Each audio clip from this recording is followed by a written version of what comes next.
These days we are going to consider the word of God under a central theme. இந்நாட்களில் தேவனுடைய வசனத்தை ஒரு மைய தலைப்பினூடாய் நாம் காணப்போகிறோம். And that theme is behind the screen. அந்த மைய பொருள் திரை மறைவில். When a drama takes place, ஒரு நாடகம் நடக்கும் பொழுது in the drama there are different scenes. அந்த நாடகத்தில் பல பகுதிகள் காணப்படுகிறது. காட்சிகள் காணப்படுகிறது. In between two scenes the screen will close.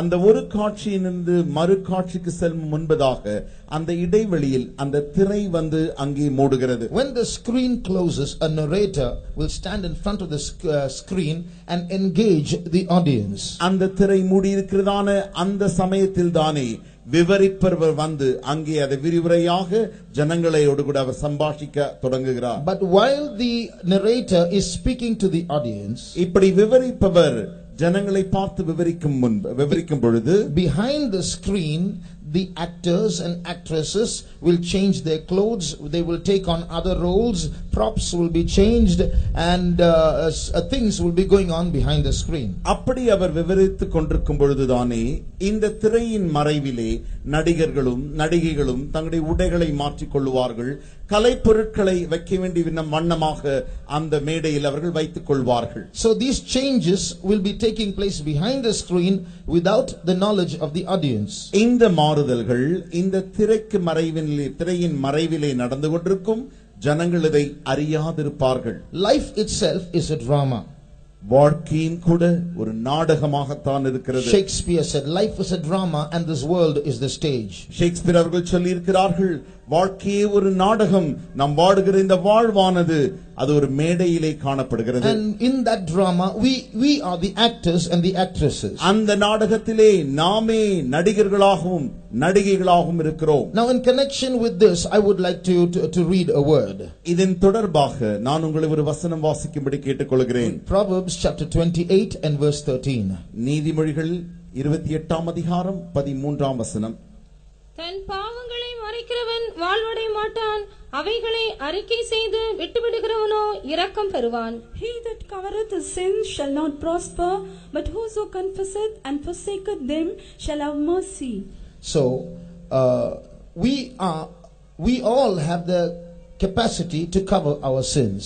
நம்முடைய பாவங்களை மறைக்கக்கூடியதான திறன் நாம் யாவருக்குமே உண்டு. Is there anyone here who can say, I have never committed even one sin from my birth till today? என் பிறப்பிலிருந்து இந்நாள் வரைக்கும் நான் ஒரு பாவமும் செய்யவில்லை என்று இங்கே யாராகிலும் சொல்லக்கூடுமோ? No one can. யாராலும் சொல்ல முடியாது. If you lift up your hand and say, I have not committed a sin, that will also be a sin. ஒருவேளை நீங்கள் கையை உயர்த்தி நான் பிறந்ததிலிருந்து இந்நாள் வரைக்கும் பாவமே செய்ததில்லை என்று சொல்வீர்களே ஆகில் அதுவும் ஒரு பாவமாயிருக்கும். So we have all committed sins in our lifetime. நம்முடைய வாழ்க்கையின் காலத்தில் நாம் யாவருமே பாவம் செய்தவர்களாயிருக்கிறோம். We all human beings have a conscience. மனிதர்களாகி நாம் யாவருக்குமே ஒரு மனசாட்சி உண்டு. And our conscience is given to us by God. நம்முடைய மனசாட்சியானது தேவனால் நமக்கு கொடுக்கப்படுகிறது. And in our conscience there are laws written by God which tells us what is right and what is wrong. அந்த மனசாட்சிக்குள்ளே தேவனால் எழுதப்பட்ட சட்டங்கள் உண்டு, எது தவறு என்றும் எவைகள் தவறு இல்லை என்பதையும் அதிலே எழுதப்பட்ட மனசாட்சியாக இருக்கிறது. These laws of what is right and wrong have not been taught to us in schools or by our parents, but God has put it in our mind, and by birth, by nature, we know these laws. எது சரி எது தவறு என்று சொல்லிக் கொடுக்கிறதான இந்த சட்டங்கள் நம்முடைய பெற்றோர்களாலோ நம்முடைய பள்ளிகளாலோ அது நமக்கு சொல்லித் தரப்படவில்லை, அது தேவனால் இயற்கையாகவே நமக்குள்ளது கொடுக்கப்பட்டதா இருக்கிறது. So in general we all know how we should be. பொதுவாக நாம் எப்படி இருக்க வேண்டும் என்று நாம் யாவருமே அறிந்திருக்கிறோம். But in reality we all agree that we are not what we ought to be. ஆனால் நிஜத்தில் நாம் பார்க்கும் பொழுது நாம் எப்படி இருக்க வேண்டும் என்கிறதான நிலவரத்தில் நாம் இல்லை என்பதை நம்மால் ஒத்துக்கொள்ள முடியும். So trapped between a pricking conscience that tells us how we should be and the reality of how we are, we have to act. நாம் இப்பொழுது எப்படி நடிக்க தொடங்குகிறோம் என்றால், செய்ய தொடங்குகிறோம் என்றால், இரு பக்கத்திற்கு நடுவிலே நாம் மாட்டிக்கொள்கிறோம். எப்படி நாம் இருக்க வேண்டும் என்று நம்முடைய மனசாட்சி குத்தி குத்தி நம்மை காட்டுகிறதோ, நாம் எப்படி நிஜத்தில் இருக்கிறோமோ இதற்கு நடுவிலே நாம் மாட்டிக்கொள்கிறோம். So we know how we have to live, and we can't practically live that way. So we sin, and so to cover our sins we act. நாம் எப்படி வாழ வேண்டும், சரியாக இருக்க வேண்டும் என்று நம்ம அறிந்திருக்கிறோம். ஆனால் நம்மால் அப்படி சரியாக வாழ முடிகிறதில்லை. அதை மறைக்கும்படியாக, அந்த பாவத்தை மறைக்கும்படியாக நாம் நடிக்க தொடங்கி விடுகிறோம். I remember when I was a little boy, I did something wrong. சிறுவனாக நான் இருந்த பொழுது நான் ஒரு தவறை செய்தது எனக்கு ஞாபகத்தில் வருகிறது. So my father came to spank me. என்னுடைய அப்பா என்னை அடிக்கும்படி வந்தார். And immediately I said, I didn't do it. உடனடியாக நான் என் அப்பாவிடத்தில் சொன்னேன், நான் செய்யவே இல்லை. Still he came close to spank me. என்றாலுமோ அவர் என்னை அடிக்கும்படி அருகாமையில் வந்தார். I started crying and I said, I didn't do it. நான் அழத் தொடங்கி நான் சொன்னேன், இல்லவே இல்லை, நான் செய்யவே இல்லை என்று சொன்னேன். Still he came to hit me. என்றாலுமோ அவர் அடிக்க என்னை தொடர்ந்து வந்தார். Then my mother got angry. அப்பொழுது என்னுடைய அம்மாவுக்கு கோபம் வந்து விட்டது. That boy is crying and saying he didn't do it and you're still going to beat him. அந்த சிறுவனோ அழுது கொண்டு இல்லவே இல்லை, நான் செய்யவில்லை என்று சொல்கிறான்.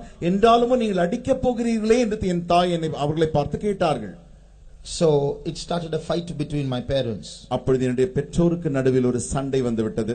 The truth was I did that wrong. உண்மை என்னவென்றால் அந்த தவறை நான் செய்தேன். But I acted and said, I cried and said I didn't do it to convince my parents. நான் நடித்து, நான் அழுது, என்னுடைய பெற்றோரை ஏற்றுக்கொள்ளத்தக்கதாய், நம்பத்தக்கதாய் நான் அப்படி நடித்தேன். So before the screen we are somebody before society, before people, before our family, but behind the screen we all know to hide many things. திரைக்கு முன்பாக நாம் இந்த சமூகத்தில் ஒரு நபராக, ஒரு ஆளாக நம்மை காட்டிக் கொண்டிருக்கிறோம்.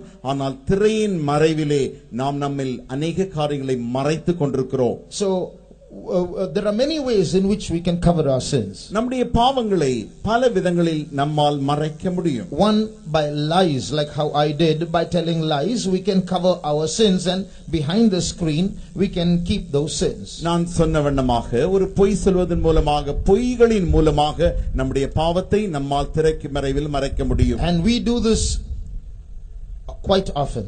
இதை நாம் அநேகந்தரம் செய்கிறோம். I don't think there's anybody here who has never lied.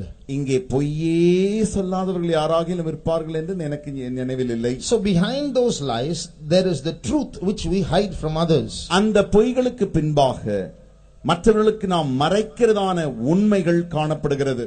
Secondly, we hide things behind the screen by projecting our goodness, by focusing only on our good aspects. இரண்டாவதாக நம்முடைய பாவங்களை மறைக்கும்படியாக நம்மில் இருக்கிறதான அந்த நல்ல காரியங்களை நல்லதை போல மற்றவர்களுக்கு நாம் காட்டிக் கொள்கிறோம். So we all have good parts in us. நம்ம யாவருக்குமே நன்மையான பகுதிகள் உண்டு. So by projecting that goodness in us, we try to make others think that we are indeed good. அந்த நன்மைகளை மற்றவர்களுக்கு நாம் முன்பாக எடுத்து காட்டும் பொழுது நாம் மிக நல்லவர்கள் என்பதை காட்டிக் கொள்கிறோம். So the drunkard will say, குடிகாரன் சொல்லுவான், yeah, I drink, yes, but I never steal. நான் குடிக்கிறேன், அது உண்மைதான், உங்களுக்கு தெரியுமா நான் திருடுகிறதே இல்லை. Just with my friends now and then I drink, but I never steal. நான் என் நண்பர்களோடு சேர்ந்து இங்கும் அங்கமாக சேர்ந்து குடிப்பேனே தவிர நான் ஒரு காலம் திருடுகிறதில்லை. So he's not focusing on the sin of his drunkenness. He's trying to hide that or make it small and project the goodness that he is not stealing. அவன் குடிக்கிறதான அந்த குடிப்பாவத்தை மறைக்கும்படிக்கு அதை சிறிதாக்கி அவனுக்கு இருக்கிறதான நன்மையான பகுதியாகிய திருடாத பகுதியை மற்றவர்களுக்கு முன்பாக அவன் எடுத்து காட்ட செய்கிறான். You go and ask the thief.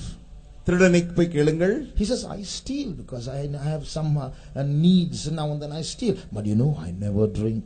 உங்களுக்கு தெரியுமா, எனக்கு தேவைகள் இருப்பதினாலே தான் நான் திருட செய்கிறேனே தவிர நான் ஒரு காலம் குடிக்கிறதே இல்லை. So he hides his theft behind the screen, makes it small and projects his goodness that he is not drinking. அவன் தன்னுடைய திருட்டுத்தனத்தை திரைக்கு பின்பாக சிறிதாக்கி மறைத்துவிட்டு அவன் குடிப்பதே இல்லை என்பதை பெரிதாக்கி மற்றவர்களுக்கு காட்ட விரும்புகிறான். Another way we hide our sins behind the screen. நம்முடைய பாவங்களை நாம் திரையின் மறைவிலே இன்னொரு விதமாயும் மறைத்துக் கொண்டிருக்கிறோம். When we do something wrong, we point to someone else who's doing the same wrong, and therefore that's okay. நாம் சில தவற்றை செய்யும் பொழுது அதே தவறை செய்ததான வேறொரு நபரை கை காட்டி அவர் செய்கிறார் என்று சொல்லி நாம் சொல்லிவிடுகிறோம். So if someone comes and accosts us and say, why did you lie? ஏன் நீ பொய் சொன்னாய் என்று யாரோ ஒருவர் வந்து நம்மை கேட்பார்கள் ஆகில், we'll say, oh, you never lie, is it? அப்படி என்றால் நீ பொய்யே சொல்வதில்லையா என்ன? So because he says lies, my lie is okay. அவர் பொய் சொல்கிறபடினால் நான் பொய் சொல்வதும் பரவாயில்லை. So I have defended myself and I'm justifying my lies. நான் என்னை தற்காத்து என்னுடைய பொய்யை நான் இப்பொழுது நீதிகரிக்கிறேன். The fourth reason how we can hide our sins behind the screen, நம்முடைய பாவங்களை நாம் எப்படி திரைக்கு பின்பாக மறைக்கிறோம் என்பதின் நான்காவது காரணம் என்னவென்றால், by giving reasons for and excuses for sins that we commit. நாம் செய்கிறதான பாவத்திற்கு காரணங்களையும் அல்லது சாக்குப்போக்குகளையும் சொல்லிவிடுகிறோம். So I get angry because I have blood pressure. எனக்கு ஏன் கோபம் வருகிறது தெரியுமா? எனக்கு இரத்த கொதிப்பு இருக்கிறபடியால் கோபம் வருகிறது. So don't irritate me. ஆகையாலே என்னை நீ கோபம் ஊட்டாதே. Oh, my wife is always irritating me, that's why I'm getting angry. என்னுடைய மனைவி எப்பொழுதும் என்னை எரிச்சலூட்டி கொண்டிருக்கிறாள், ஆகையினால் தான் எனக்கு கோபம் வருகிறது. So I'm trying to paint my anger and give it another reason without confessing my sin and opening and acknowledging my transgression. I'm giving reasons to cover it. என்னுடைய கோபத்தை நன்றாக நான் படமாக வரைந்து அதை ஏற்றுக்கொண்டு அது செய்வது சரி என்பதையும் அதற்குரிய காரணத்தை நான் சொல்ல விரும்புகிறேன். A fifth reason how we cover our sins. ஐந்தாவது எப்படி நாம் நம்முடைய பாவங்களை மறைக்கிறோம் என்றால், when I was studying in college, நான் கல்லூரியில் படித்துக் கொண்டிருந்த பொழுது we had a group discussion. எங்களுக்கு குழு சம்பாஷணை என்று ஒன்று உண்டு. And the topic was violence and vulgarity in films. அந்த சம்பாஷணை தலைப்பு என்னவென்றால், சினிமாக்களில் காணப்படுகிறதான ஆபாசங்களும் சண்டைகளும். So in that discussion, அந்த சம்பாஷணையிலே one boy said, ஒருவன் சொன்னான், you cannot draw a line and say this is wrong and this is right. One thing may be wrong for another person, it may be right for another person. இது சரி இது தவறு என்று உங்களால் கோடு போட முடியாது. ஏனென்றால் ஒருவருக்கு தவறாக தெரிகிறதான காரியம் மற்றவருக்கு சரியாக தெரியும் என்று அவன் சொன்னான். So what is happening these days? This is increasing. This philosophy is increasing. There is nothing called absolute right and wrong. It varies from person to person. இப்படிப்பட்டதான தத்துவம் இந்த நாட்களில் மிக மிக வளர்ந்து கொண்டே வருகிறது. சரி என்றும் தவறு என்றும் என்கிறதான அப்படிப்பட்ட ஒரு காரியம் இல்லவே இல்லை. So it varies from person to person. அது ஒரு நபருக்கும் வித்தியாசப்பட்டதாய் காணப்படுகிறது. So what may be wrong for one person may be okay for another person. ஒருவருக்கு தவறாக தெரிகிற காரியம் மற்றவருக்கு சரியாக தெரியும். So what is happening? The line between good and evil that God has written in our conscience, the line between good and evil that God has written in the word is slowly being erased by these postmodern philosophies. தேவன் வரைந்ததான எது சரி எது தவறு என்று நம்முடைய மனசாட்சியில் வரைந்தாரே அந்த கோடானது, எது சரி எது தவறு என்று சொல்லி தம்முடைய வார்த்தைகளில் தேவன் வரைந்த கோடானது இந்த நவீன தத்துவத்தினாலே அவைகள் மறைந்து போய் கொண்டிருக்கின்றன. So slowly in the borderline evil and good are being exchanged. கொஞ்சம் கொஞ்சமாக அந்த முனையில் தானே நன்மையும் தீமையும் இப்பொழுது பரிமாறிக்கொள்கிறது. So what God calls good and what our conscience will say is good is now becoming evil, and what everyone would call evil a few years ago is being glorified today. எது நன்மை என்று சொல்லி தேவனும் நம்முடைய மனசாட்சியும் சொல்கிறதோ அது இந்த நவீன காலத்தில் தீமையாக காணப்படுகிறது. இந்த நவீன உலகத்தில் எது தீமையாக இருக்கிறதோ that is being called good today. அந்த காரியங்கள் இன்றைக்கு நன்மை என்று அழைக்கப்பட்டு அது பெரிதுபடுத்தப்படுகிறது.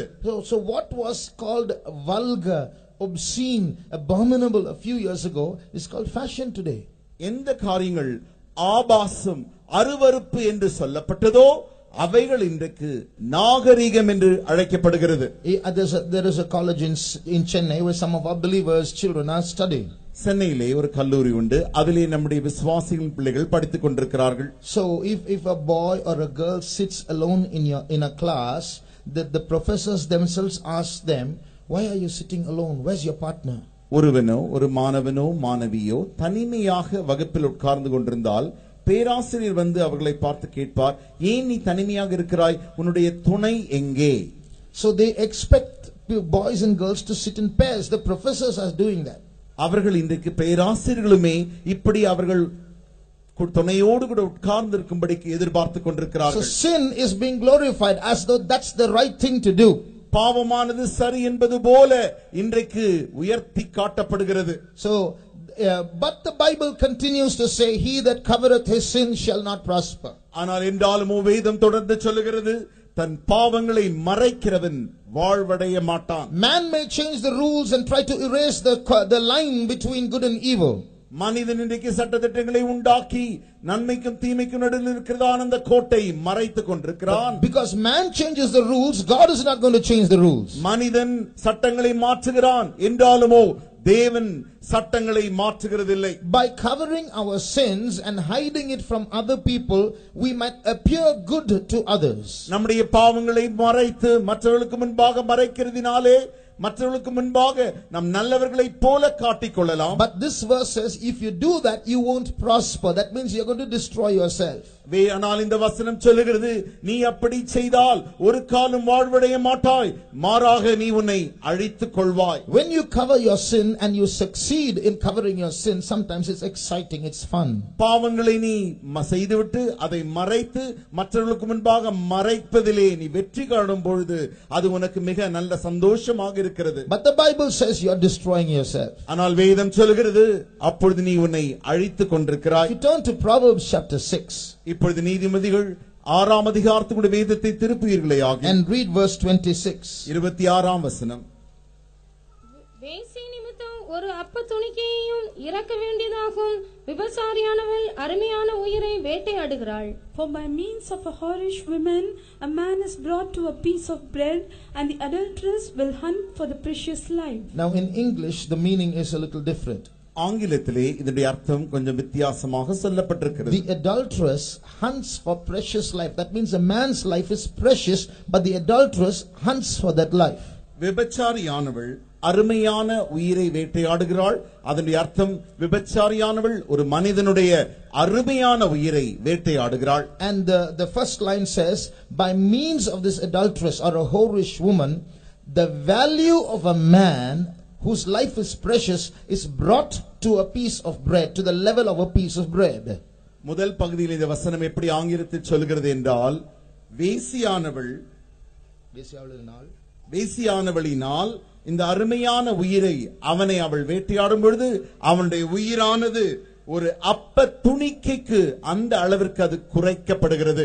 So precious life is brought down to the value of a morsel of bread by means of a whorish woman. ஒரு அருமையான வாழ்க்கையானது ஒரு வேசியானவளின் அந்த வேசியானவளின் காரியத்தினாலே ஒரு அப்பத்தின் துணிக்கையின் அளவிற்கு அது குறைக்கப்படுகிறது. So when a man commits sin or yields to sin, he may cover it, but his value is coming down. ஒருவன் பாவம் செய்யும் பொழுது அவன் பாவத்திற்கு ஒப்பு கொடுக்கும் பொழுது அவனுக்கு இருக்கிறதான விலையானது குறைந்து வருகிறது. The Bible says that the value of one man is more precious than the whole world. வேதம் சொல்லுகிறது, ஒரு மனிதனுடைய விலையானது முழு உலகத்தை காட்டிலும் மேலானது. Michael Jackson, when he was alive, they asked him, what is how much are you worth? Michael Jackson அவர்கள் உயிரோடு இருக்கும் பொழுது அவரிடத்திலே ஜனங்கள் கேட்டார்கள். In an interview he was asked. அவரோடு கூட சம்பாஷிக்கும் பொழுது கேள்வி கேட்கும் பொழுது சில நிருபர்கள் கேட்டார்கள், உன்னுடைய வாழ்க்கையின் விலை மதிப்பு என்ன? He said $1 billion. அவர் சொன்னார், $1,000,00,000. $1,000 crore. $1,000 கோடி. So what is that? $100 crore. Sorry, $100 கோடி. So what does that mean? He was trying to take the sum total of the dollars that he had in his bank and the wealth that he owned and put that together and said, I am worth $1 billion. அவர் என்ன செய்தார் என்றால், தன்னிடத்தில் கையில் இருக்கிறதான டாலர்களையும் கணக்கில் வைத்துக்கொண்டு வங்கியில் வைத்ததான டாலர்களையும் கணக்கில் வைத்துக்கொண்டு இவர்கள் எல்லாவற்றையும் கூட்டி தனக்கு இருக்கிறதான மொத்த மதிப்பு என்னவென்றால் அந்த $100 கோடி என்று சொன்னார். But the Bible says even the beggar on the street has such a valuable soul that he is more than the whole world. ஆனால் வேதம் சொல்லுகிறது, நாம் தெருவில் காண்கிறதான பிச்சைக்காரனுக்கும் கூட ஒரு உலகத்தை காட்டிலும் விலையேற பெற்ற ஆத்துமா உண்டு என்று சொல்லுகிறது. People may value each other and gauge each other depending on the wealth they possess, but the God of the Bible values every human being equally and he is more precious than the whole world. இந்த உலகத்தின் ஜனங்கள் மனிதர்களுக்கு இருக்கிறதான அந்த பொருளையும் ஆஸ்தியையும் வைத்தே சொத்தை வைத்தே அவர்களுக்கு ஒரு மதிப்பை கொடுக்கிறார்கள். ஆனால் தேவன் சொல்லுகிறார், முழு உலகத்தின் more than the whole world, every man is precious.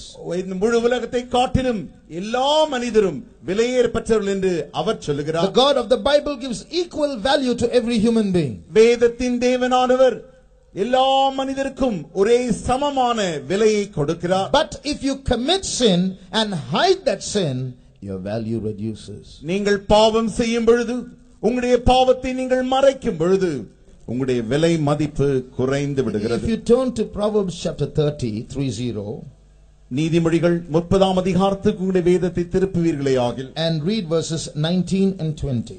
19ஆம் 20ஆம் வசனங்கள். அவையாவன ஆகாயத்தில் கழுகினுடைய வழியும், from 18 onwards. 18ஆம் வசனத்தில் துவங்கி, எனக்கு மிகவும் ஆச்சரியமானவைகள் மூன்றுண்டு, என் புத்தி கெட்டாதவைகள் நான்கும் உண்டு. அவையாவன ஆகாயத்தில் கழுகினுடைய வழியும், கன்மலையின் மேல் பாம்பினுடைய வழியும், நடுக்கடலில் கப்பலினுடைய வழியும், ஒரு கன்னிகை நாடிய மனுஷனுடைய வழியுமே. அப்படியே விபசார ஸ்திரீனுடைய வழியும் இருக்கிறது. அவள் தின்று தன் வாயை துடைத்து நான் ஒரு பாவம் செய்யவில்லை என்பாள். There be three things which are too wonderful for me, for which I know not: the way of an eagle in the air, the way of a serpent upon a rock, the way of a ship in the midst of the sea, and the way of a man with a maid. Such is the way of an adulterous woman. She eateth and wipeth her mouth and saith, I have done no wickedness. So here we see there are three things which are too wonderful, four things which are mysterious. இங்கே ஆச்சரியமான மூன்று காரியங்களும் புத்தி கெட்டாதவைகள் நான்கு காரியங்களும் உண்டு. The way an eagle flies in the air. ஆகாயத்தில் கழுகினுடைய வழியும், the way a serpent moves on a rock. கன்மலையின் மேலே பாம்பு செல்கிறதான வழி, the way a ship sails in the sea. நடுக்கடலில் கப்பலினுடைய வழி. What is unique about these three? இவர்கள் மூன்றிலுமே நாம் காணப்படுகிறதான ஒற்றுமையான ஒரு காரியம் என்னவென்றால், in all these three situations the movement does not leave any trace.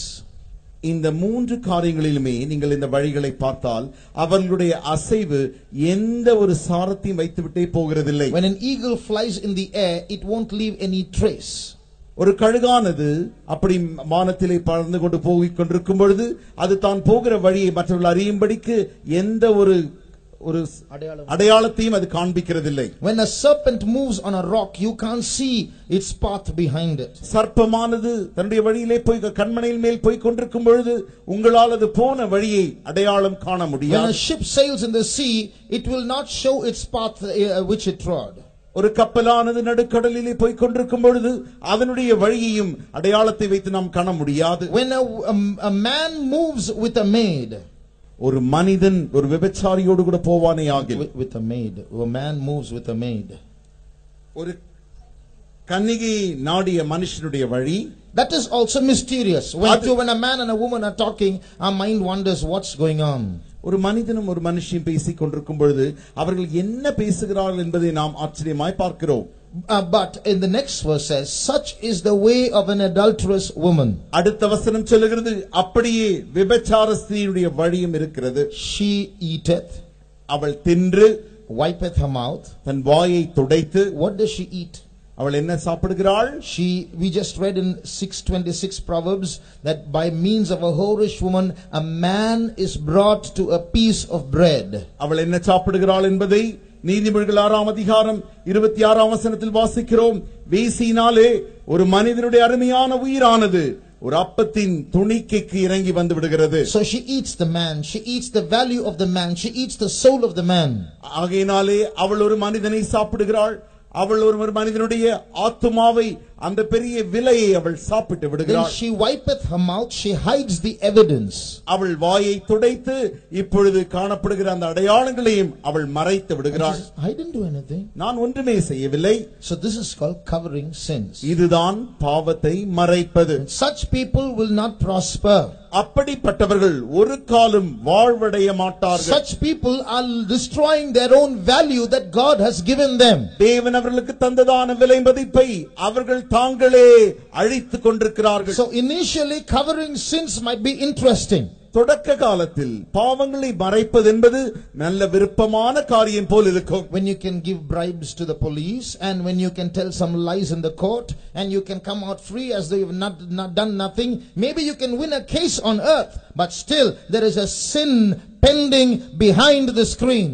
நீங்கள் கோர்ட்டிலே போய் அங்கே நீங்கள் பொய்யை சொல்லிவிட்டு போலீஸ்காரருக்கும் லஞ்சத்தை கொடுத்துவிட்டு நீங்கள் கொடுத்ததான அந்த கேஸிலிருந்து நீங்கள் வெளியே வந்து விடலாம். என்றாலுமோ நீங்கள் பாவத்தை மறைத்துக் கொண்டிருக்கிறீர்கள். There is a sin pending behind the screen. திரைக்கு மறைவிலே ஒரு பாவமானது இன்னும் நீடித்துக் கொண்டு தான் இருக்கிறது. So maybe when we hide that evidence and when we wipe our mouth and say we have done nothing wrong, we can get off in society before men. அடையாளங்களை நாம் மறைத்துவிட்டு வாயை துடைத்துவிட்டு மனிதருக்கு முன்பாக நாம் தவறே செய்யவில்லை என்று நாம் சொல்லி வந்து விடலாம். Maybe you will survive in this world as a successful actor or actress. ஒருவேளை நீங்கள் வெற்றிகரமான நடிகையாக நடிகராக இந்த உலகத்தில் வாழலாம். But remember, heaven is real. என்றாலும் ஞாபகத்தில் வைத்துக் கொள்ளுங்கள், பரலோகம் என்பது நிஜமாய் இருக்கிறது. Remember, hell is real. நரகம் என்பது நிஜமாய் இருக்கிறது என்பதை ஞாபகத்தில் வைத்துக் கொள்ளுங்கள். Remember, God is real. தேவன் நிஜம் என்பதை ஞாபகத்தில் வைத்துக் கொள்ளுங்கள். And judgment is real. நியாய தீர்ப்பும் நிஜமானதாய் இருக்கிறது. There is a day when every human being has to stand before God and give account for his life. ஒரு நாள் உண்டு, இந்த உலகத்தின் முழு சகல மனித குலமும் தேவனுக்கு முன்பாக நின்று தன்னுடைய வாழ்க்கைக்குரிய கணக்கை ஒப்புவிக்க வேண்டும். There was a man called Oscar Wilde.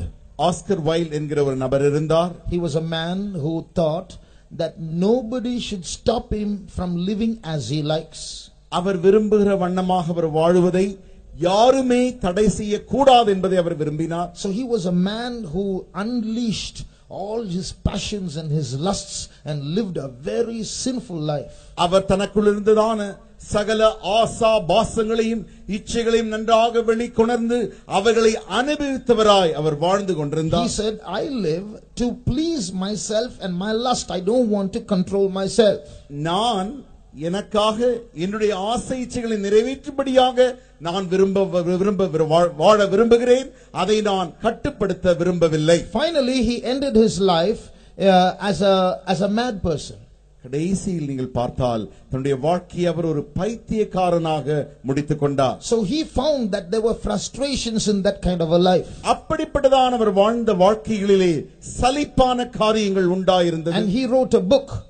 ஒரு புத்தகமும் அவர் எழுதினார். It's a novel. அது ஒரு கதை. It's called The Picture of Dorian Gray. அதுதான் டாரியன் கிரே அவர்களுடைய சித்திரம் என்கிறதான புத்தகத்தை அவர் எழுதினார். So in that story, அந்த கதையில் தானே there is a young boy. His name is Dorian Gray. ஒரு சிறுவன் இருந்தான், அவனுடைய பெயர் தான் Dorian grey. He's a very very handsome boy. அவன் மிக மிக அழகுள்ள சிறுவன். So one day an artist came to him. ஒரு நாள் ஒரு வரைகிறதான ஒரு வரைவர் வந்து அவனை பார்த்தார். And said, I want to draw a painting of you. உன்னை போலவே நான் ஒரு படத்தை வரைய விரும்புகிறேன். So he made Dorian Gray sit on a chair while this painter painted on the canvas. இந்த டாரியன் கிரேஸ் அவர்களை ஒரு நாற்காலில் உட்கார வைத்து அவரை அப்படியே அவர் படமாக இப்பொழுது சித்திரமாக வரைந்து கொண்டிருந்தார். After a few hours the picture was complete. கொஞ்ச நேரங்கள் முடிந்த பின்பு படமும் வரைந்து முடிந்தாயிற்று. And then the artist took that picture and showed it to Dorian Gray. இப்பொழுது சித்திரத்தை வரைந்துதான் அந்த கலைஞர் எடுத்துக்கொண்டு போய் அந்த படத்தை டாரியன் கிரே அவரிடத்திலே காண்பித்தார். And this Dorian Gray was so much taken up by his own beauty. தன்னுடைய சொந்த அழகையே இந்த டாரியன் கிரே பார்த்த பொழுது அதனால அவர் ஆச்சரியம் அடைந்தார். And he kept watching his own picture. தன்னுடைய சொந்த படத்தை பார்த்து கொண்டே இருந்தார். And he felt a little sad. அப்பொழுது அவருக்கு திடீரென்று சிறிய ஒரு துக்கம் வந்தது. What was that sadness? அது என்ன துக்கம்? This picture will always be young and beautiful Dorian Gray.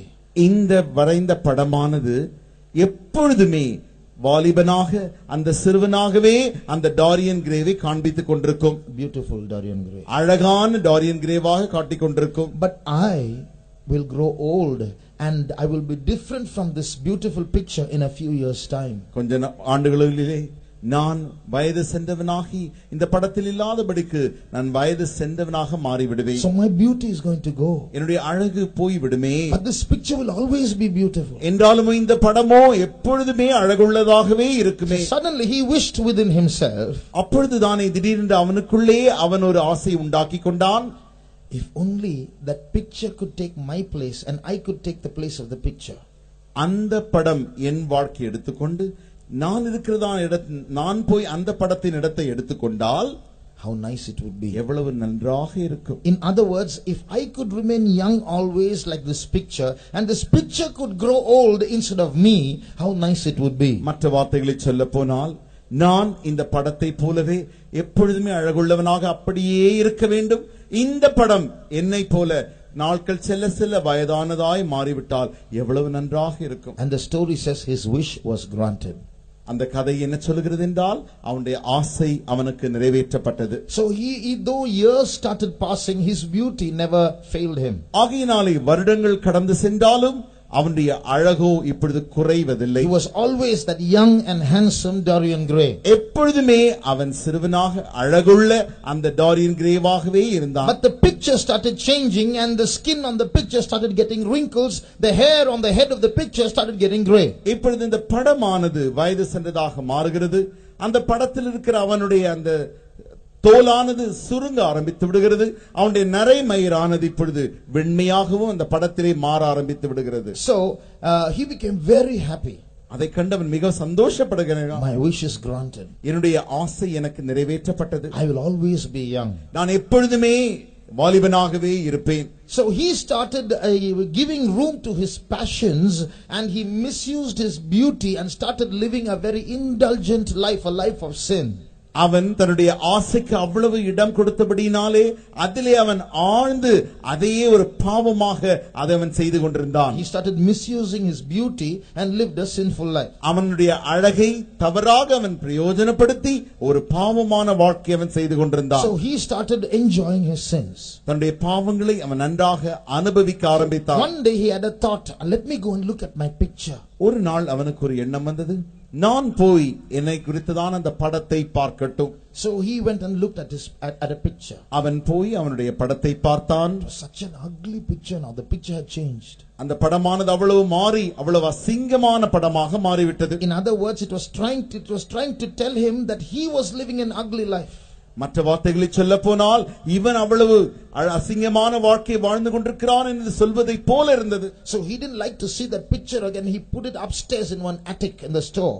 ஆகினால் அந்த படத்தை அவன் காண விரும்பாதபடியினாலே அவன் நேராக அந்த படத்தை எடுத்து தன்னுடைய மாடியிலே போய் மேலே ஒரு இடத்தில் வைத்து விட்டான். The problem is only if I see that picture, so I'll tuck it away somewhere. நான் அதை பார்த்தால் தானே பிரச்சனை, அதை நான் எங்கே ஒழித்து வைத்து விடுகிறேன். So then he started enjoying sins even more. மறுபடியும் இன்னும் அதிகமாக தன்னுடைய பாவங்களை அவன் அனுபவிக்க ஆரம்பித்தான். One day he committed a murder.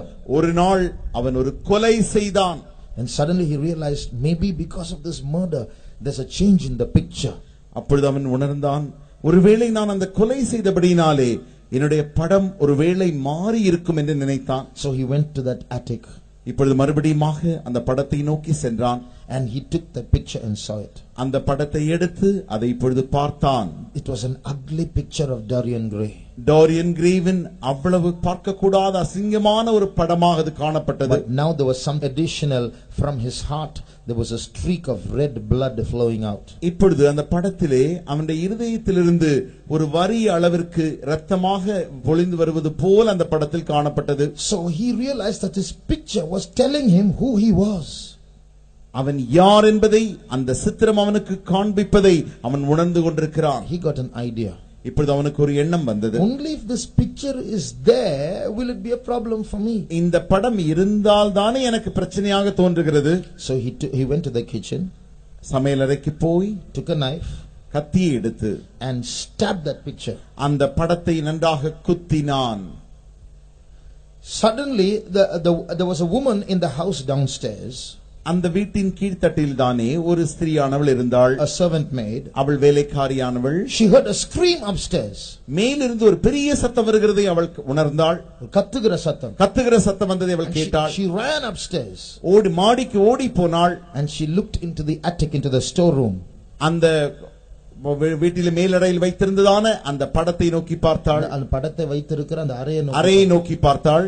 And what she saw, என்ன பார்த்தாள் என்றால், she saw a beautiful picture of a young man, and beside that picture was a very old, skin wrinkled, gray haired, ugly looking man, dead with a knife in his chest.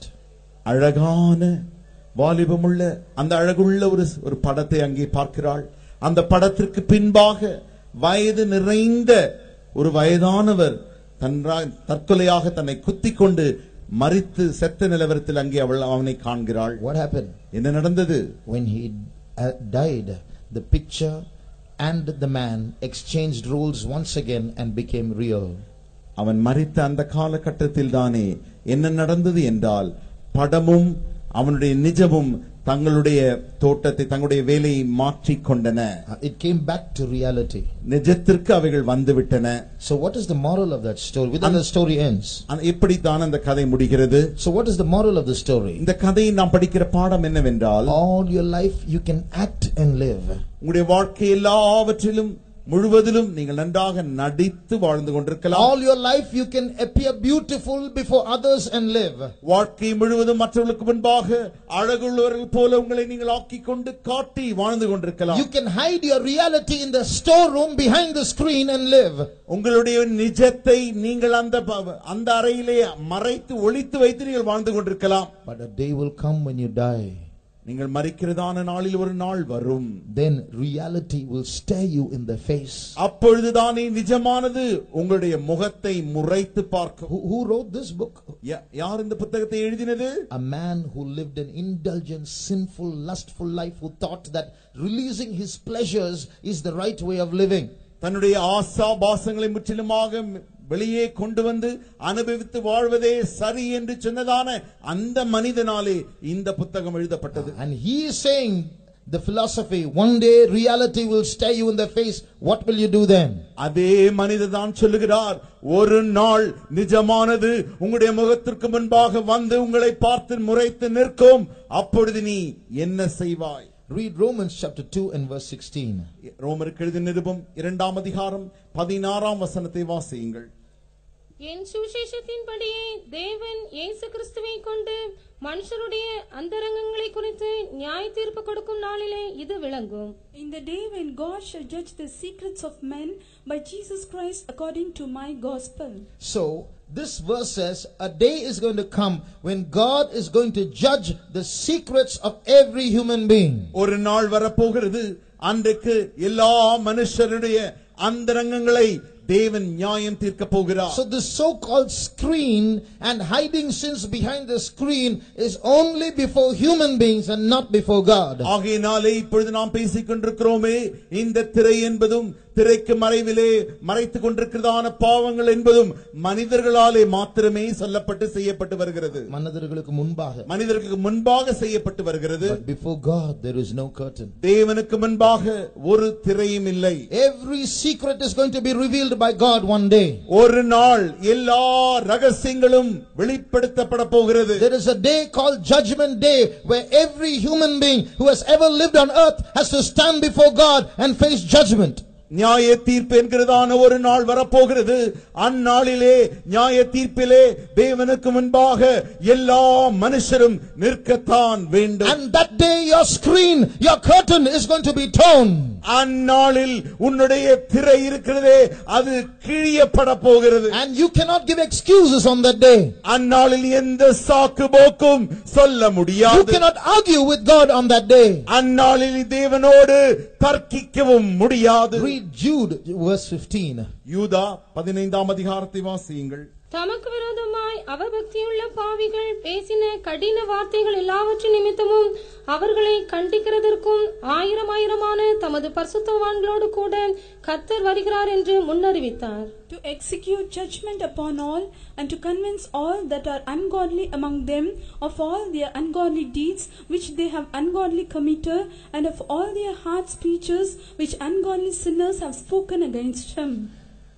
Here in Tamil we read avargalai kandikiradharkum. In English it is to convince everyone.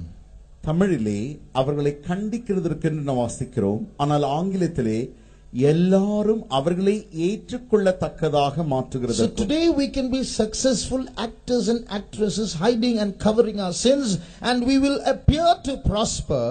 இன்றைக்கு நாம் வெற்றிகரமான நடிகர்களாக நடிகைகளாக நம்முடைய பாவங்களை திரைக்கு பின்பாக மறைத்து வைத்து வாழ்ந்து கொண்டு, but a day will come when that screen is going to be torn and you will stand before Jesus. ஒரு நாள் வரும், அன்றைக்கு திரையானது கிழியப்படும், அப்பொழுது நீங்கள் இயேசுவுக்கு முன்பாக நிற்க போகிறீர்கள். And this verse says that Jesus is going to convince you of all your ungodly deeds. இந்த வசனம் சொல்லுகிறது, அந்நாளில் இயேசு நீங்கள் செய்ததான சகல அவபக்தியான கிரியைகளை நீங்களே ஏற்றுக்கொள்ளத்தக்கதாயும், He will cause you to convince. நீங்களே ஏற்றுக்கொள்ளத்தக்கதான அளவிற்கு உங்களை நடத்துவார். So before a court today, before a human judge today, you can say no, and your lawyer can say no, and before the police you can say no, or you can cover your sins in various ways.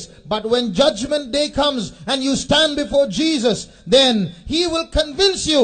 You will not argue. You will not say lies on that day. You will bow down your head and you will be forced to say yes. இன்றைக்கு நீங்கள் நீதிமன்றத்திற்கும் நீதிபதிக்கு முன்பாக போய் பொய்யாக காரியங்களை சொல்லி, உங்கள் வழக்கறிஞரும் பொய்யாக சொல்லி, போலீசுக்கும் பொய் சொல்லி, காவல்காரை ஏமாற்றி நீங்கள் அதை வாழ்ந்து விடலாம். ஆனால் ஒரு நாள் வரும், அந்த நியாய தீர்ப்பு நாளிலே இயேசுக்கு முன்பாக நீங்கள் நிற்கும் பொழுது அவர் நீங்களே ஏற்றுக்கொள்ளத்தக்கதான அளவிற்கு உங்களுடைய அவபக்தியான கிரியைகளை காட்டும் பொழுது நீங்கள் தலை குனிந்து ஆம் என்று தான் சொல்ல வேண்டும். You cannot lie before Jesus. இயேசுக்கு முன்பாக உங்களால் பொய் சொல்ல முடியாது. When you stand before Jesus on judgment day, no lie will come out of your mouth. நியாய தீர்ப்பு நாளிலே இயேசுக்கு முன்பாக நிற்கும் பொழுது ஒரு பொய்யும் உங்கள் வாயிலிருந்து வருவதில்லை. Read Revelation chapter 20. வெளிப்படுத்தின விசேஷம் 20ஆம் அதிகாரத்திலே and read verses 11 and 12. 11ஆம் 12ஆம் வசனத்தை வாசியுங்கள். பின்பு நான் பெரிய வெள்ளை சிங்காசனத்தையும் அதின் மேல் வீற்றிருக்கிறவரையும் கண்டேன். அவருடைய சமூகத்திலிருந்து பூமியும் வானமும் அகன்று போயின, அவைகளுக்கு இடம் காணப்படவில்லை. மரித்தோராகிய சிறியோரையும் பெரியோரையும் தேவனுக்கு முன்பாக நிற்க கண்டேன். அப்பொழுது புஸ்தகங்கள் திறக்கப்பட்டன. ஜீவ புஸ்தகம் என்னும் வேறொரு புஸ்தகம் திறக்கப்பட்டது. அப்பொழுது அந்த புஸ்தகங்களில் எழுதப்பட்டவைகளின்படியே மரித்தோர் தங்கள் தங்கள் கிரியைகளுக்கு தக்கதாக நியாய தீர்ப்படைந்தார்கள். And I saw a great white throne, and him that sat on it, from whose face the earth and the heaven fled away, and there was found no place for them. And I saw the dead, small and great, stand before God, and the books were opened, and another book was opened, which is the book of life, and the dead were judged out of those things which were written in the books according to their works. Praise the Lord. கர்த்தருக்கு ஸ்தோத்திரம். So here we see the day of judgment being predicted. இங்கே நியாய தீர்ப்பு நாள் வருகிறதை குறித்து சொல்லப்பட்டிருக்கிறது. Crores and crores and crores of human beings who ever lived on this planet are going to stand before God. இந்த அண்டசராசலத்தில் வாழ்ந்ததான கோடிக்கணக்கான மனுஷர் யாவரும் அங்கே அதற்கு முன்பாக வந்து நிற்பார்கள். This verse says that everything that every human being is ever doing is being recorded in books in heaven. இந்த வசனம் சொல்லுகிறது, சகல மனிதர்களும் செய்ததான சகல காரியங்கள் யாவும் பரலோகத்தில் இருக்கிற புஸ்தகத்தில் அவைகள் எழுதப்பட்டிருந்தன.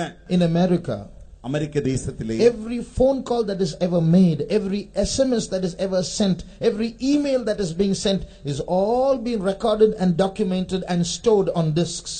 இன்றைக்கு மனிதன் செய்கிறதான ஒவ்வொரு தொலைபேசியும், அனுப்புகிறதான ஒவ்வொரு துரித செய்தியும், அனுப்புகிறதான ஒவ்வொரு மின்னணு செய்திகள் யாவுமே அமெரிக்க தேசத்தாரால் அவைகள் யாவுமே காக்கப்பட்டு வருகின்றன. So at any time what you have spoken in the past can be taken up. பிற்காலத்திலே நீங்கள் கடந்த நாளில் என்ன காலத்தில் என்ன பேசி இருந்தாலும் அதை மறுபடியுமாக இப்பொழுது எடுத்து விடலாம். I don't know how it is in India, maybe here also. இந்தியாவில் எப்படி இருக்கிறது என்று எனக்கு தெரியவில்லை, ஒருவேளை இங்கேயும் இருக்கலாம். But if man can create such a system, how much more God can take up your words of the past and sins of the past and show them before you. மனிதனாலேயே இப்படிப்பட்டதான ஒரு முறையை கொண்டு வர முடியுமே ஆகில், தேவனாலே நீங்கள் கடந்த காலத்தில் செய்தான கிரியைகள் பாவங்கள் யாவற்றையும் மறுபடியுமாக நமக்கு எடுத்து காட்ட முடியும். Now listen to this.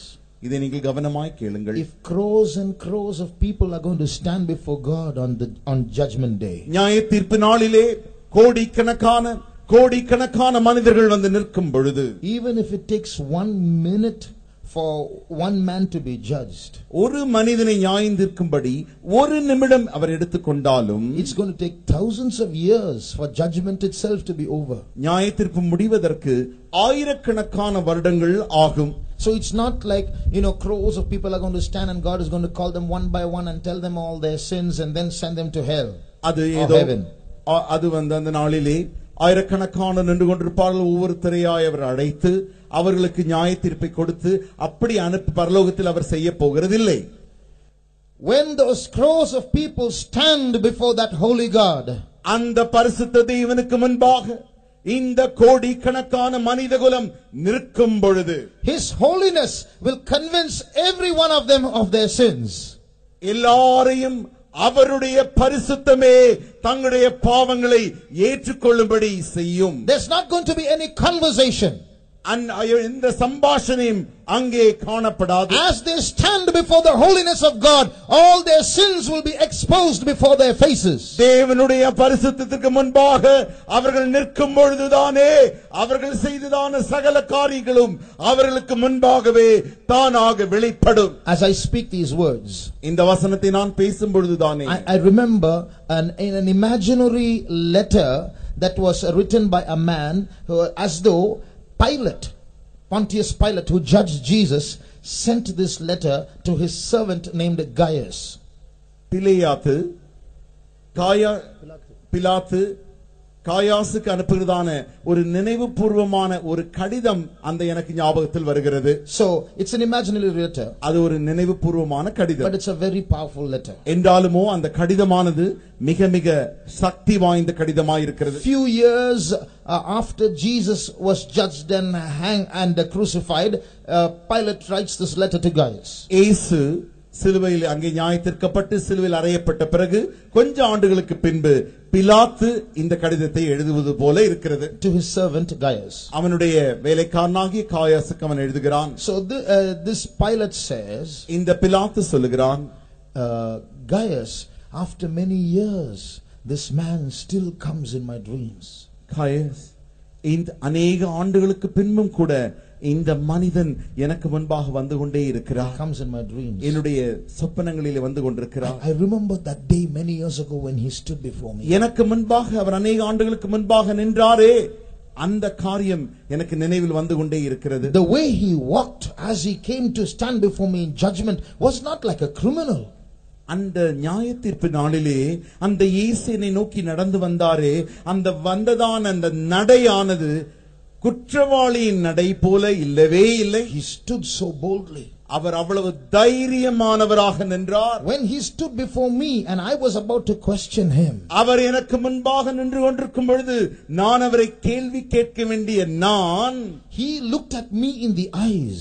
அவர் என் கண்களை நோக்கி பார்த்தார். When he looked at me in the eyes, it was as though he plucked out my soul and placed it before me.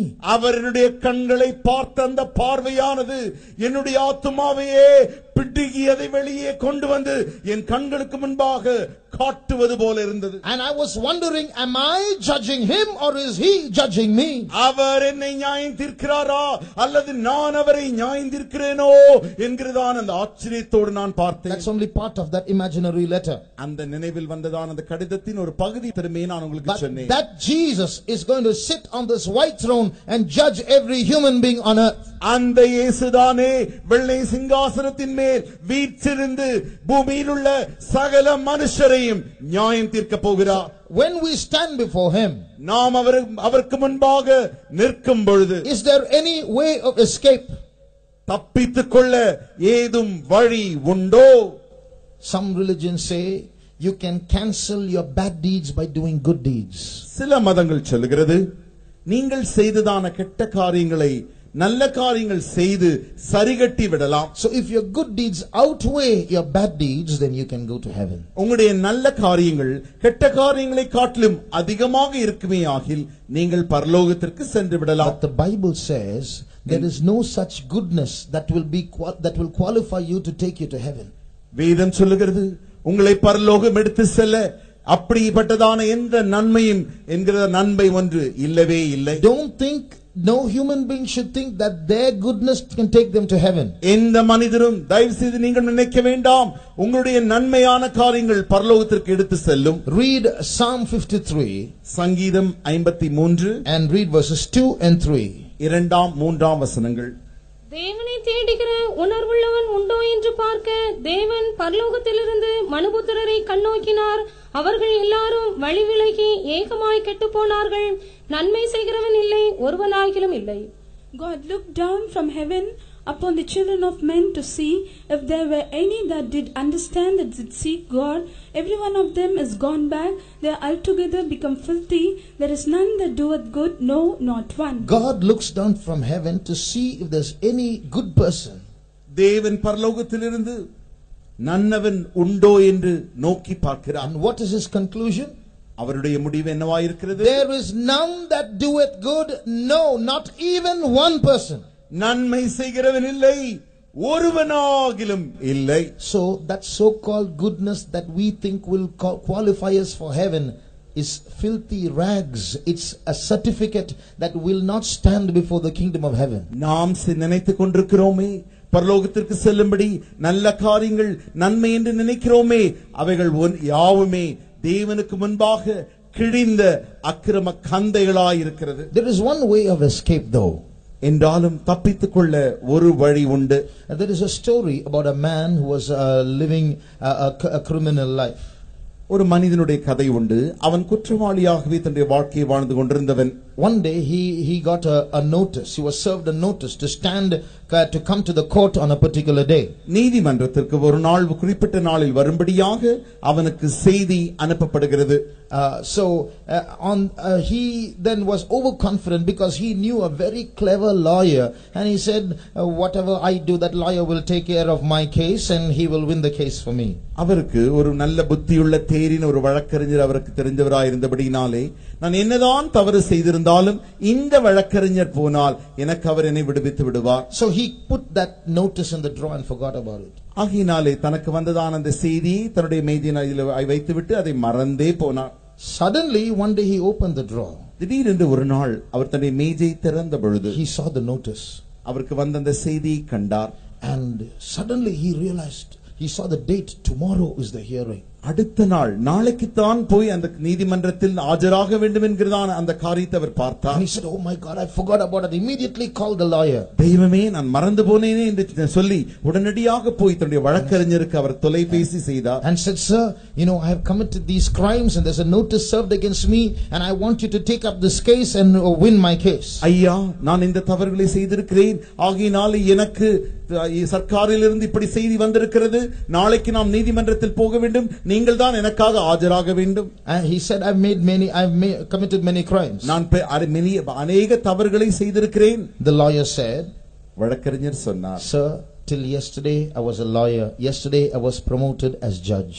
ஐயா, நேற்று வரைக்கும் நான் வழக்கறிஞராகத்தான் இருந்தேன். இன்று முதற்கொண்டு நான் நீதிபதியாக உயரம் பெற்றிருக்கிறேன். And I am the one who's going to see your case. நான் தான் நீங்கள் வந்து நிற்கிறதான அந்த கேஸை காண வேண்டும். And you've already confessed to me that you have committed the crime. நீங்களே தவறு செய்து விட்டேன் என்று நீங்களே என்னிடத்தில் சொல்லிவிட்டீர்கள். So tomorrow you'll only have to face my judgment. நாளைக்கு நீங்களே வந்து என்னுடைய நியாய தீர்ப்பை தான் அடைந்து செல்ல வேண்டும். I'm sorry, but it's too late.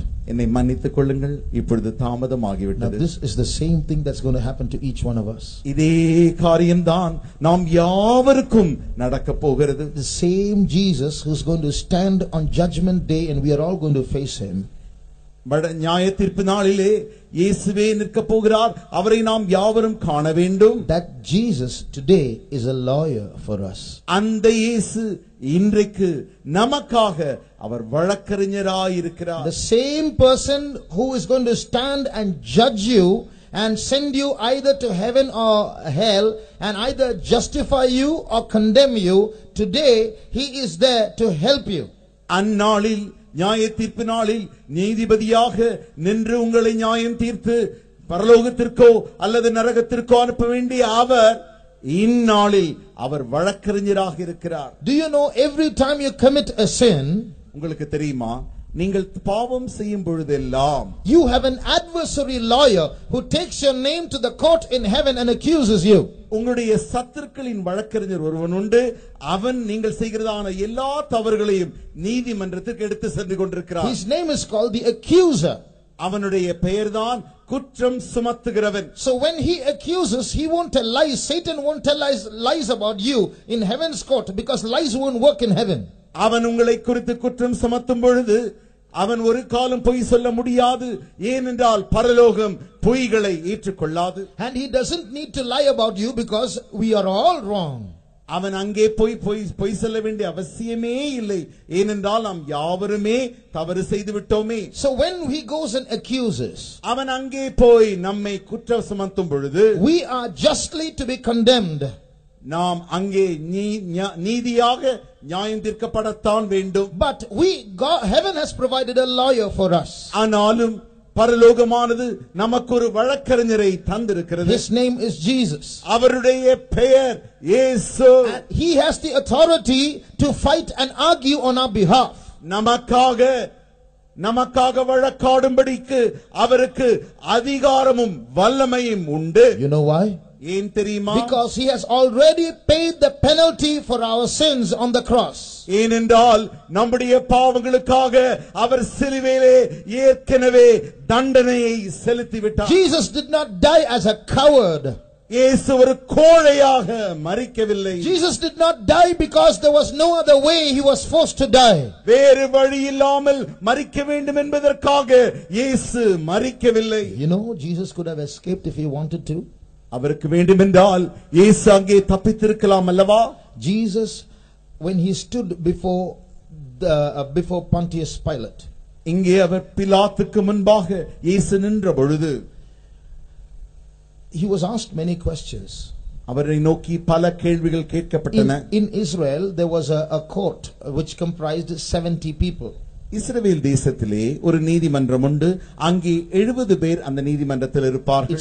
It was called in the Bible it's called the council and it was also called the Sanhedrin. வேதத்திலே ஆலோசனைக்காரர் என்று அழைக்கப்படுகிறது. ஆலோசனை சங்கத்தார் என்று அழைக்கப்படுகிறது. And it is also called Sanhedrin. அது Sanhedrin என்று இன்றைக்கு அது அழைக்கப்படுகிறது.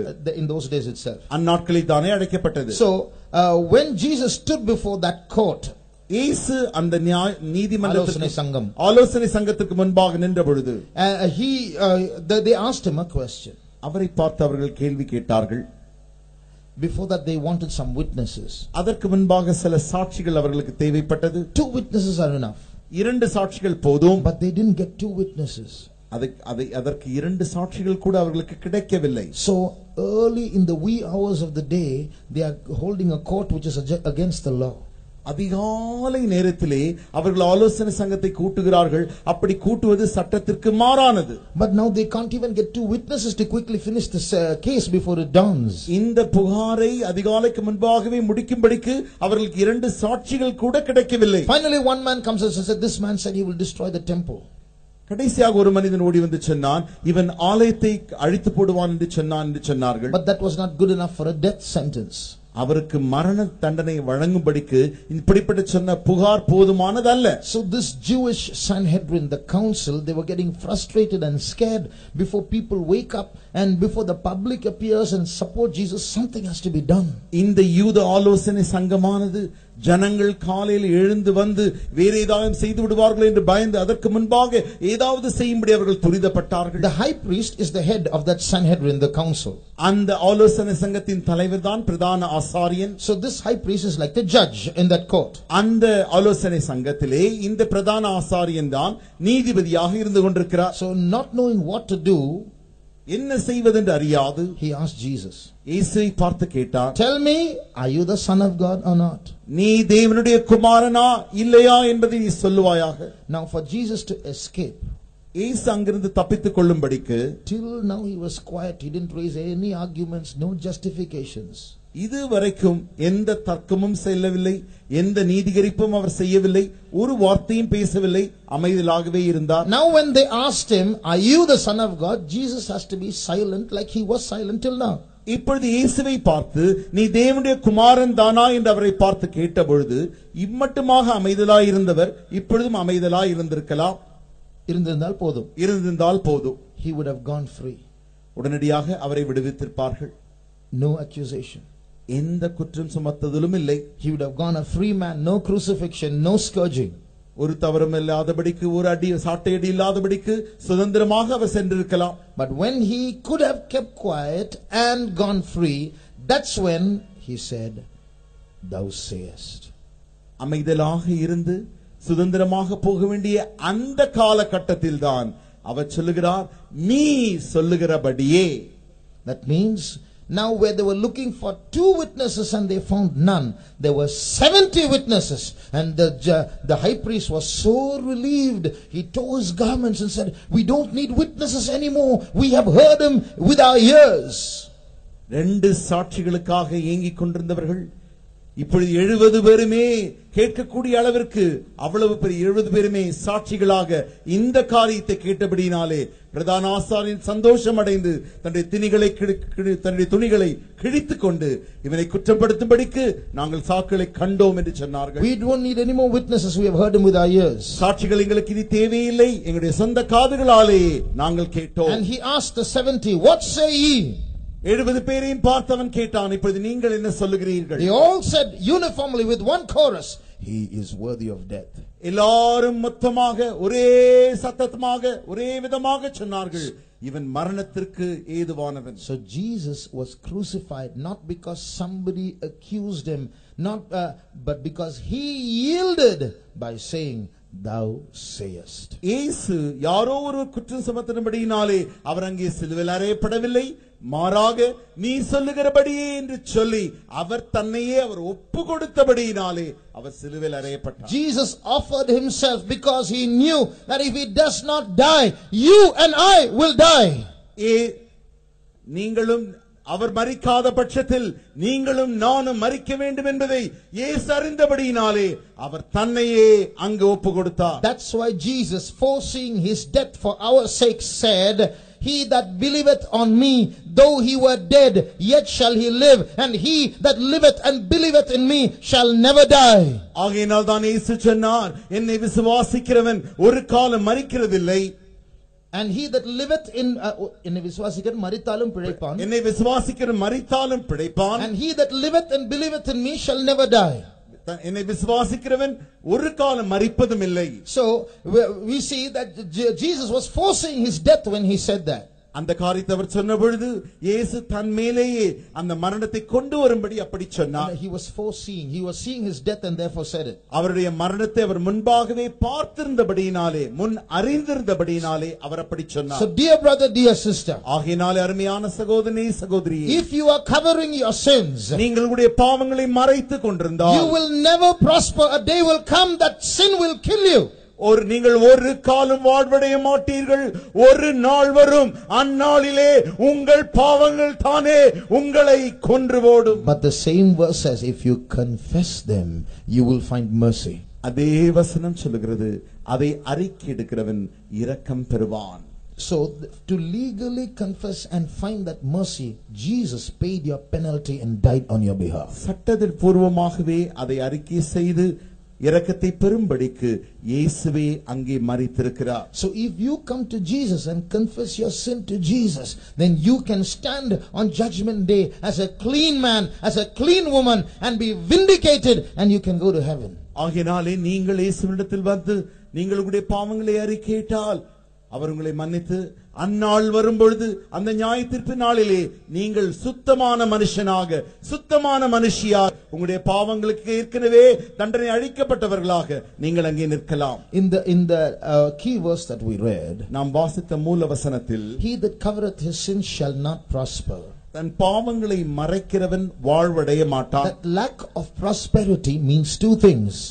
வாழ்வடையாத பட்சம் என்கிற காரியத்தில் 2 காரியங்கள் உண்டு. So one, when you commit sins, you will encounter temporary problems in this life. நீங்கள் பாவம் செய்யும் பொழுது இந்த வாழ்க்கையில் தானே தற்காலிகமான பிரச்சனைகளை நேரிட வேண்டும். Are you going through any problems in your life? உன்னுடைய வாழ்க்கையில் ஏதாவது பிரச்சனையினூடாக நீ போய் கொண்டிருக்கிறாயா? Maybe you have come here because of such a problem. அந்த பிரச்சனை இருக்கு, ஏதோ ஒரு பிரச்சனை இருக்கிறபடியினால் தான் இங்கே நீ ஒருவேளை வந்திருக்கிறாயோ. Maybe you are here sick.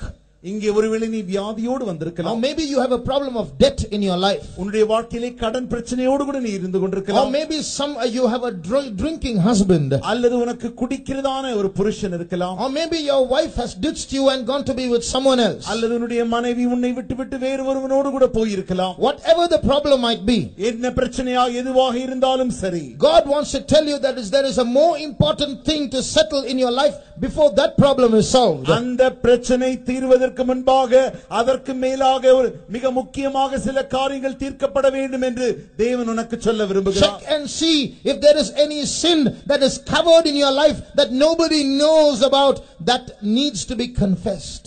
ஒருவரும் அறியாமல் மறைத்து வைத்திருக்கிறதான ஏதாவது பாவங்கள் உனக்குள் இருக்குமானால் அந்த பாவங்கள் அறிக்கை செய்யப்பட வேண்டும். He that covereth his sin shall not prosper. Is it because of some covered sin in your life that you have encountered this problem? தன் பாவங்களை மறைக்கிறவன் வாழ்வடைய மாட்டான்.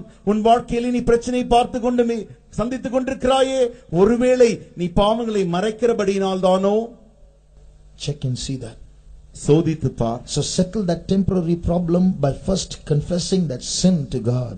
தற்காலிகமான அந்த பிரச்சனையை நீக்கும்படியாக முதலாவது மறைக்கப்பட்ட பாவங்களை தேவனிடத்தில் நீ அறிக்கை செய்வாயா? Jesus is not just a lawyer. இயேசு ஒரு வழக்கறிஞர் மாத்திரமல்ல, he is your father lawyer. அவருடைய தகப்பனாகிய வழக்கறிஞர். And he wants to settle that problem, and he wants to clean your life, and he wants you to go to heaven and be with him. அந்த பிரச்சனையை அவர் தீர்க்கும்படி விரும்புகிறார். அவனுடைய பாவங்களை கழுவும்படி விரும்புகிறார். அவர் உன்னை பரலோகத்திற்கு நீ போய் சேர வேண்டும் என்பதையும் அவர் விரும்புகிறார். That's why he has written down this verse in scripture, wanting to protect you, wanting you to confess and expose your sins and bring it out of the curtain.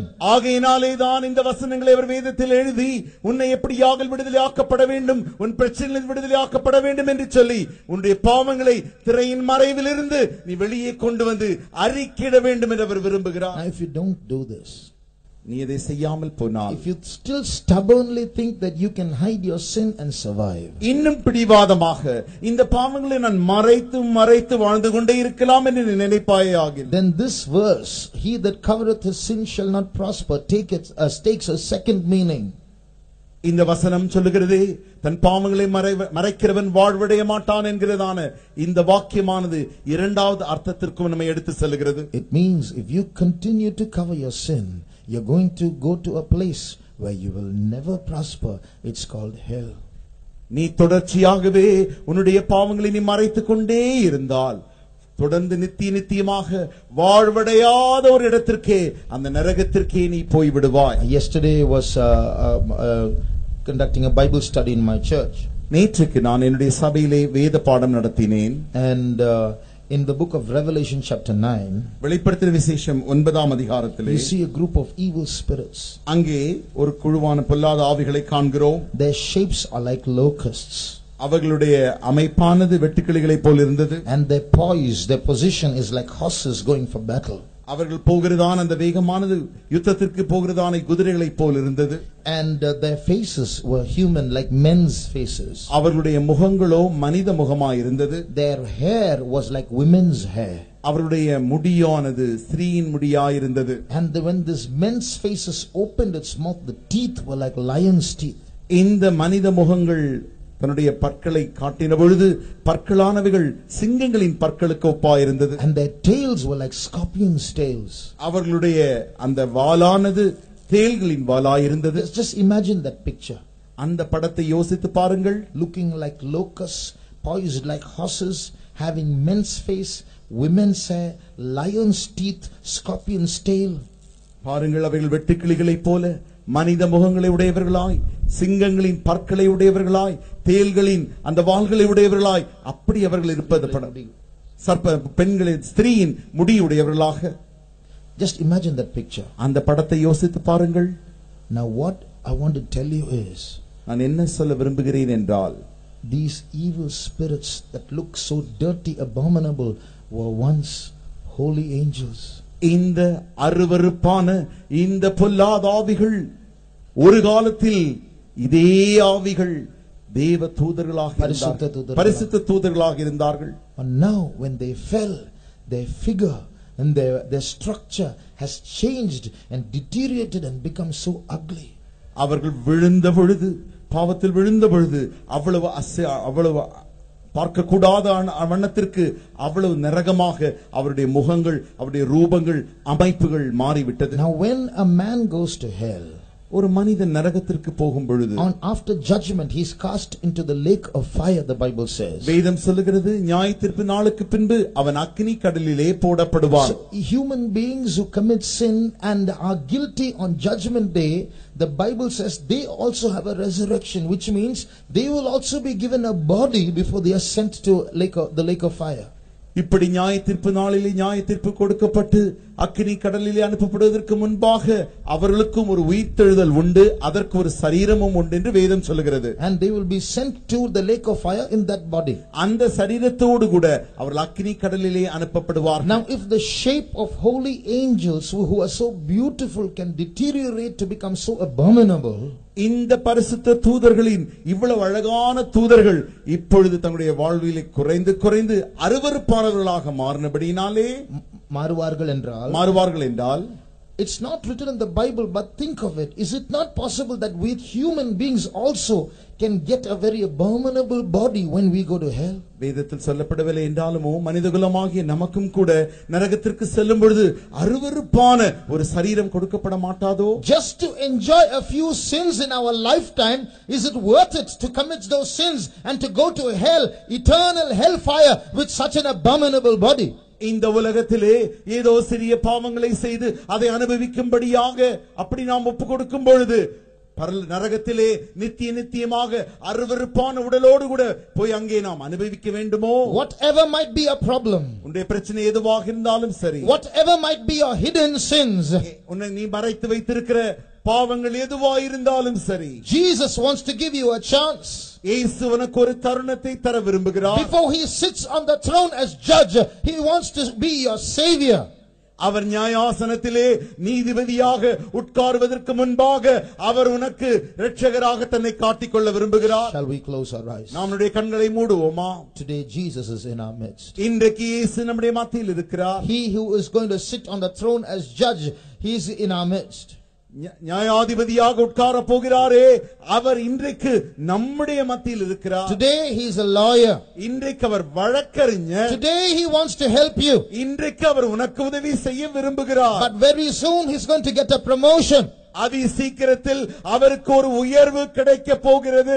Before that promotion comes, அந்த உயர்வு வரும் முன்பாக, before the door of mercy and grace closes on your face, அந்த கிருபையின் இரக்கத்தின் வாசல் உன் முகத்திற்கு முன்பாக அடைப்பதற்கு முன்பாக, come to Jesus. இயேசுவினிடத்தில் வருவாயாக. He wants to help you. அவர் உனக்கு உதவி செய்ய விரும்புகிறார். Tear that curtain. அந்த திரையினை கிழிப்பாயாக.